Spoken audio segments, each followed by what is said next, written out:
Hello, and thank you for joining me today. I'm your host, Gilad Avrahami. I'm the Programs and Development Coordinator here at hmTv, and I'm pleased to welcome my co-host, Bernie Furshpan, the Director of Marketing, Public Relations, and Media at hmTv. This podcast is a production of the Holocaust Memorial and Tolerance Center of Nassau County. On today's episode of The Butterfly Effect on hmTv, please join us for a conversation about the concept of critical mass. All right, now I just want to pose a not so hypothetical situation, basically something we've all experienced over and over again in our lives. We are sitting in an audience listening to maybe a musical performance, maybe a show, something where it's fairly standard to applaud, right? To clap, to show your appreciation for what you saw. And I think we all understand why we clap.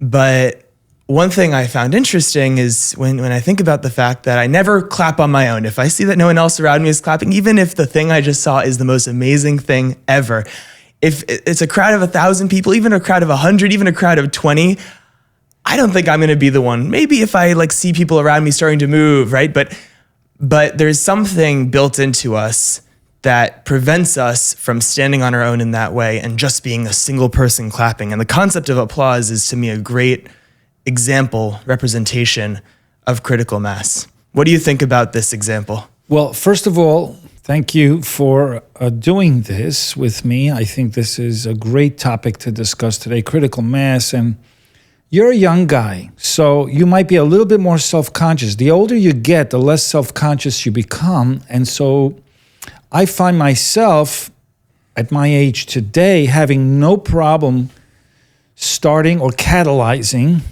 right, an applause.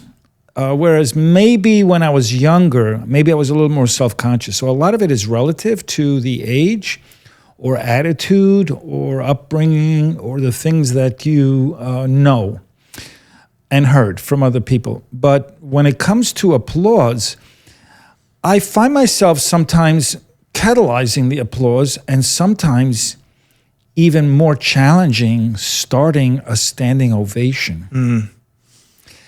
And once one person, first of all, the applause, you're absolutely right. Once you have one person starting it, you immediately have 2, 3, 4, and then before you know it, it's like an explosion, especially if it was a great performance, right?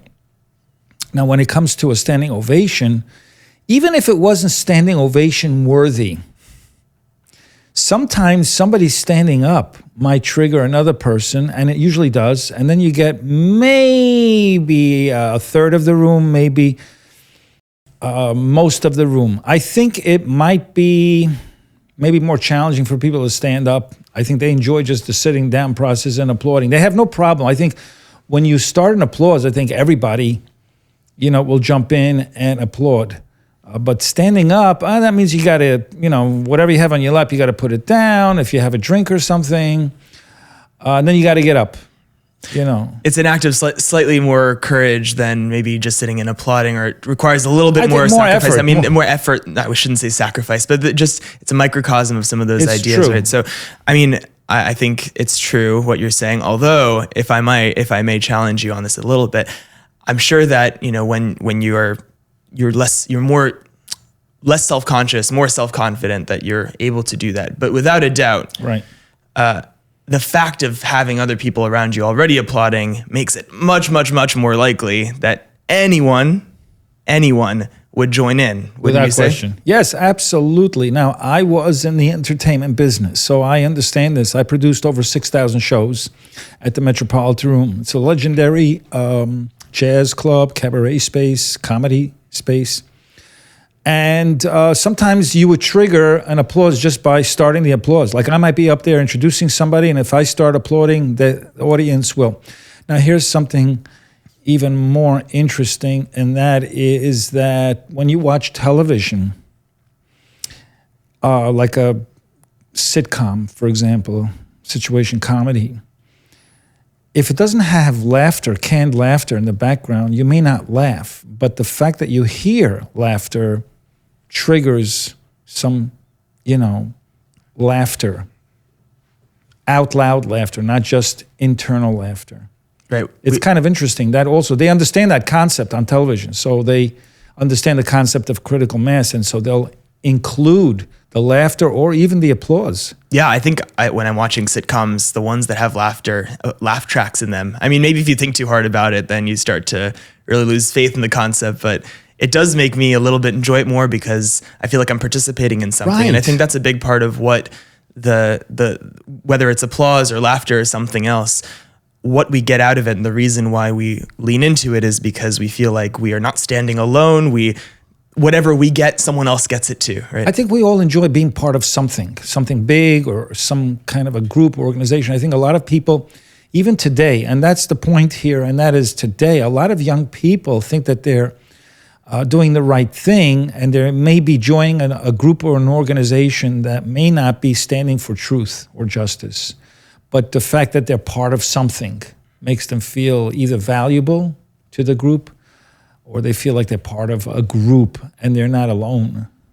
Well, actually, and I promise we'll leave the topic of clapping and applause alone after this, but It's a good point, though. I mean, in dictatorships, very repressive societies, it was a very common thing to have audiences applaud very fervently in large groups in front of the leader, right? And why is that? And there's something about the concept of a group of people all getting together and doing something together as a show of solidarity or as just a show of force against something. And similarly in other aspects of society or of life, when you bring a lot of people together who don't need to do much beyond just being there, aligning with the movement, aligning with the group. And this is where we've also talked about the difference between activism and slacktivism. So maybe applause is slacktivism and standing ovation and doing it on your own is more of activism, right? So if we're, metaphorically extending that there.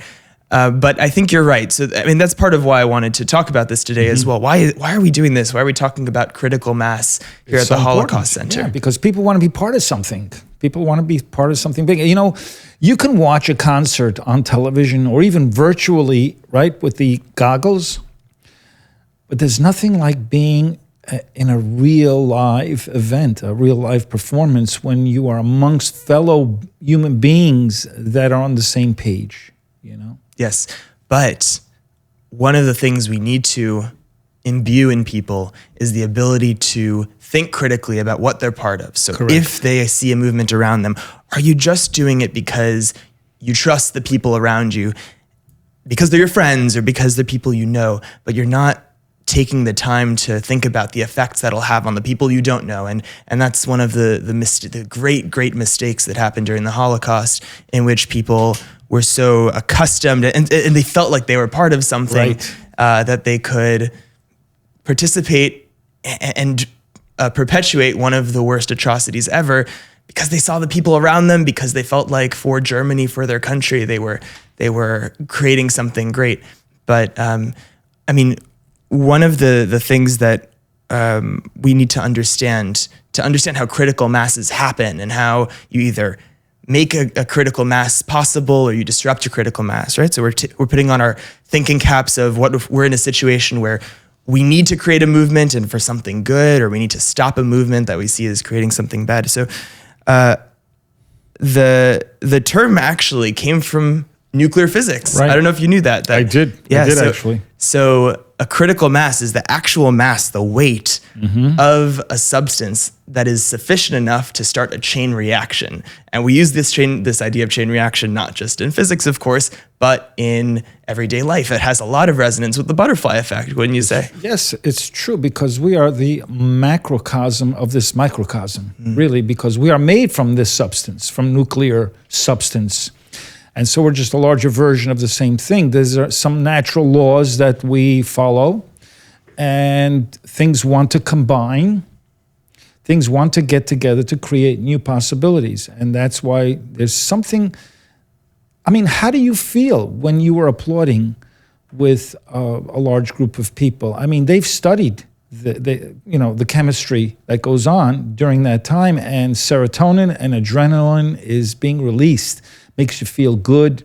It washes over your body, and you feel a little bit euphoric when you're part of this experience. So people want to feel that high of being part of something big and special. And when they leave, they feel, wow, that was an incredible experience. And not so much the performance, but the experience of being with other people who share the same values, the same joy at that moment. Also, there's something called mob mentality, and that is also sharing some kind of, I don't know if it's a pleasure or a joy, but people feel like they're on the same mission, even if it's something that's atrocious or something awful, but they feel like they're part of something to do good or rid the world of some kind of an evil that they were brainwashed to believe that it was an evil, and it may not be, right?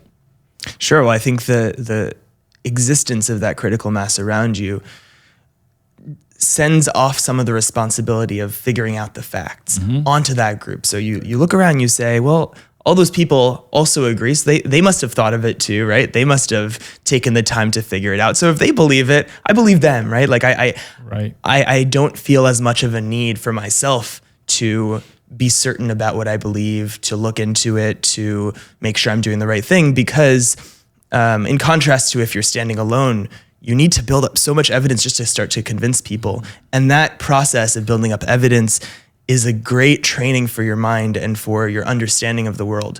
And people, when they're part of a big movement that has a critical mass, where so many of your friends around you already believe it, you don't need to convince them, right? That you don't need to engage in that process, and you don't need to think as deeply or as critically about these issues. Let's, for just a sidetrack here, talk about the parallelism with the butterfly effect. You know, when you're with a group and that critical mass has some impact and ripple effects, it's multiplied, right? It's multiplied when it's more than just one person, because one person doing something or saying something or sending out a message will have a ripple effect. It'll affect other people. But when you have a large group of people doing the same thing at the same time, it's exponential. Sure. I mean, if the butterfly effect teaches that a single person can do something. Right. But now we have a large group. Yeah. So whatever is possible from that single person, as you say, right? So the number of ripples is so much greater than the number of people or the number of butterflies or whatever initiates the action. So you can imagine that if something is moving in the same direction, you have a lot of those people creating so many ripples, each of those ripples interacting with those other ripples, that they will create a force that is very, very difficult to stop. And that's part of why, for example, there was an interesting, I think, a variety of studies that determined that in order to take down any kind of regime, any kind of government, you only need 3.5% of the population to engage in protest. Nonviolent protest is the standard for how they observe this. That's all, just 3.5% of the population. So you can have 96.5% of the population carrying on their everyday lives. That's amazing. 3.5% is all that's necessary to be out on the streets to change something. Now, I think it shows, for one thing, what it takes when you have a few people engage in something together, that you can accomplish something so great. But also 3.5% is a lot of people to convince to do something more standing ovation like than more clapping like, sure, right? Sure. And I noticed that I can tell a lot of people, oh, I think that this should happen, I think that that should happen. They could completely agree with me. But the difference between agreeing about something, thinking that something is right or needs to happen, and actually doing it, we talked about the difference in our second podcast between action and inaction, right? Or was that? No, it was our third podcast. Mm-hmm. And that's really the difference. So the dynamic you have often in society is that even if 3.5% of the population is acting, participating in something, it probably means that a lot more, at a much Absolutely. bigger percent, believes in those changes as well. Sure. I mean, that's the danger lies in celebrities in today's world. They may be performing in front of a lot of people, but then they feel that they have an obligation to share their personal or political opinions. And it happens in performances, it happens in awards ceremonies, right? They feel like they have a platform now because there's a lot of people watching them. and listening to them. That's more than 3.5% of the population. If they're fans of this entertainer or celebrity, we're talking more than 3.5% of this particular group that will agree with them. It'll be a lot more than that, and they will spread the message, and that's the scary part. Right. Well, in today's society, the potential for spreading, right, the butterfly flap that you make is causing way more tornadoes than it did 50 years ago by a single person, by someone who is right, not necessarily an expert in a topic. We talk about how social media enables that as well. So the number of I'm getting it backwards. I don't know social media too. The number of followers that you have corresponds somewhat, not entirely, but somewhat to how big of an effect you can have. And I mean, I think the ability for public figures like celebrities to make those statements isn't necessarily an issue, but if a large number of celebrities or a large number of people are doing so without having gone through that process of really making sure. So if they're surrounded by people who kind of say, yes, you've got to be right about this, you got to be right, and their celebrity friends also think the same thing, then you can very quickly have a situation where a critical mass is already there, and every time that they speak, they expand it and they cement it, and not necessarily on something that is well established or on something that is true. And that's the sort of effect that makes propaganda spreading so much easier as well than it has been in the past. And in the past, it required the force of an entire government to get involved, and now much less so. So the government can be involved in something completely different from where the public is at. And I guess we understand a little bit what the consequences are. Great observation, truly. And many of the followers that we talk about are very loyal. And when you have a leader or an influencer who says something like, if you don't believe in the things that I'm saying, you can unfriend me or unfollow me. That makes the loyal group even more loyal. Now they feel like, oh, we got to stand up with this person. And you have some danger lurking here. And there's a lot of people who are very committed to their ideologies. There's a lot of ideologies out there. It's more than one. It used to be just the government or some kind of a political leader. Today, it's a lot of people on social media. Whereas it's just like entertainment. Like back in the day, you became famous only if a producer backed you. Today, you can become your own professional entertainer and become a celebrity just on social media. So the world has changed. Yeah, absolutely. That's why we implore anyone who's listening out there to make sure that the people who you know, or that especially if you have a following on social media, that you're giving them the opportunity to learn from you, not just to follow, but to learn, and to not just further that process of sharing and adding to the mass and not having a chance to, like I said, engage in that process of understanding a topic deeply. There's sort of, in my mind, a couple of different types of critical mass that can be formed. So one of them is to start a movement or to make something move in a direction. And I think that's a lot easier to accomplish, right? To make a movement, it's still very difficult. You still need a critical mass for it. One thing that is much, much more difficult, I think, is to have the critical mass necessary for something that's self-sustaining, like a self-sustaining condition or a self-sustaining way of life. Things that we take for granted are only possible because a critical mass made them possible. So, for example, our democratic institutions or political institutions or social institutions, the fact that we feel like we're able to, that we can pay taxes and we have a comfort in knowing what will happen with that money, that we can vote, that we have representatives and we believe that they are representing us, and that we're participating in a census and we give our information. So all these things are part of this process that only works when enough people are invested in it. Now, right now, you can have a large percentage of the population that doesn't care that much, right? They don't need to vote. They don't even vote. And they don't even vote. But in order to get to this point where we have all of those institutions, such a large number of people needed to commit to that together to make that possible. And so one of the things we need to reflect on is how those work, and even things like your ability to feel safe and not have to carry a weapon around requires you to believe that other people around. And that one especially, there's a very small amount of trigger that could change that situation, that condition, where you just need to, because people care so much about their lives and their families' lives, that they have even an inkling that someone around them is dangerous, might carry a weapon, that would quickly change that dynamic. So we depend so much on the kind of critical masses necessary to sustain some of these things that we hold so dear. And we also observe places around the world where some of those things aren't present.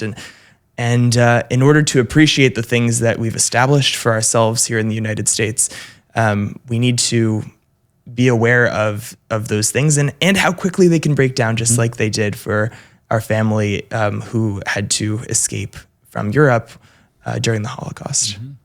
History keeps repeating itself. And how much did we actually learn from all of this? It's really, interesting how new influencers keep popping up. They create new groups of people. Sometimes they become combined, and that creates a critical mass. There's a tipping point where things change, like you said, with politics. And even some people who don't want to vote, what's my vote going to make a difference? That one vote will definitely impact the tipping point because it affects other people. Your vote affects other people and how they think. People may even ask you, who did you vote for? Why?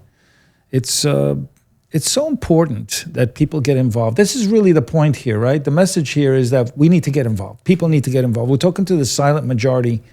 85% of the public really just sit back and wait for other people to make decisions for them. Yeah. When they should be standing up and applauding, right? They're the ones that for the right things. Right. Most people, 85% of the audience will not applaud. It takes maybe 15% of the audience to start the applaud process. Then they will jump in and join, as well as standing ovations. So we're asking more people to get involved. Really, that's what the message here is, I think.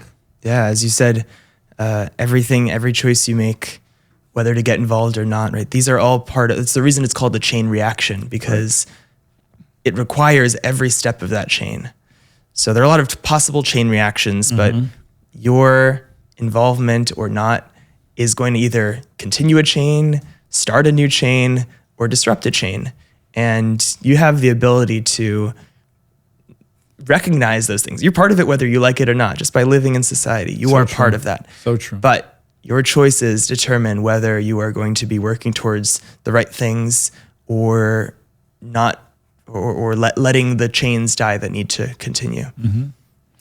Also, I think this was a brilliant episode, and I love the way you bring in other topics that are parallel to the butterfly effect. It's a very important topic to discuss, because people need to understand that it's more than just one person who has this insane ideology or a good ideology that has control over society. It's really most of society either jumping in, watching their friends if they're going to be participating or not. Sometimes you have no interest in participating in a movement, but your friend is involved. So now you want to be part of that because you have friendship there, and it makes you feel like you're part of something special.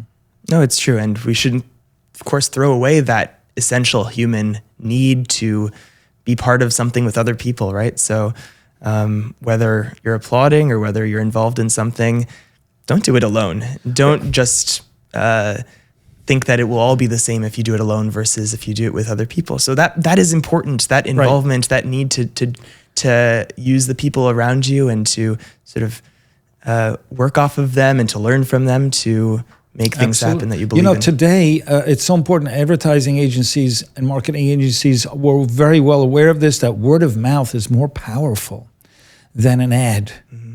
And you look on Google for a particular product and you want to see how many stars it received, what kind of feedback and testimonials that you can read from other people.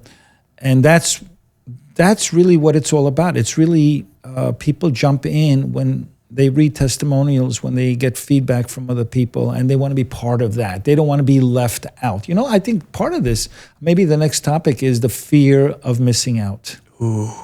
right? People have some feelings about that. Yeah, I think. fear of losing out or missing out.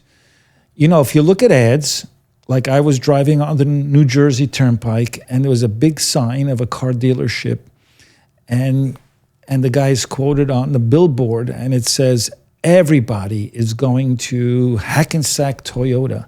Now, I don't know if everybody is going to Hackensack Toyota, but the fact that he just said that or it's quoted makes you think, whoa, I'm not part of that. I got to get involved. And that's what motivates people is being part of something special. It's true. And I hope you feel a little bit of fear of missing out by not, if you're not here today. That's right. But I hope you'll be back for something new. And Bernie, as always, everything makes so much sense when the two of us are talking about these topics, It's so right? true, So true. I just look forward to it every time. And thank you. And My I want to pleasure. thank everyone for tuning into this episode of The Butterfly Effect on hmTv. If you enjoyed exploring the information, history, and stories in today's conversations, be sure to check out our other podcasts here on hmTV. Please subscribe, share, and stay connected for more engaging conversations. Until next time, take care and be well.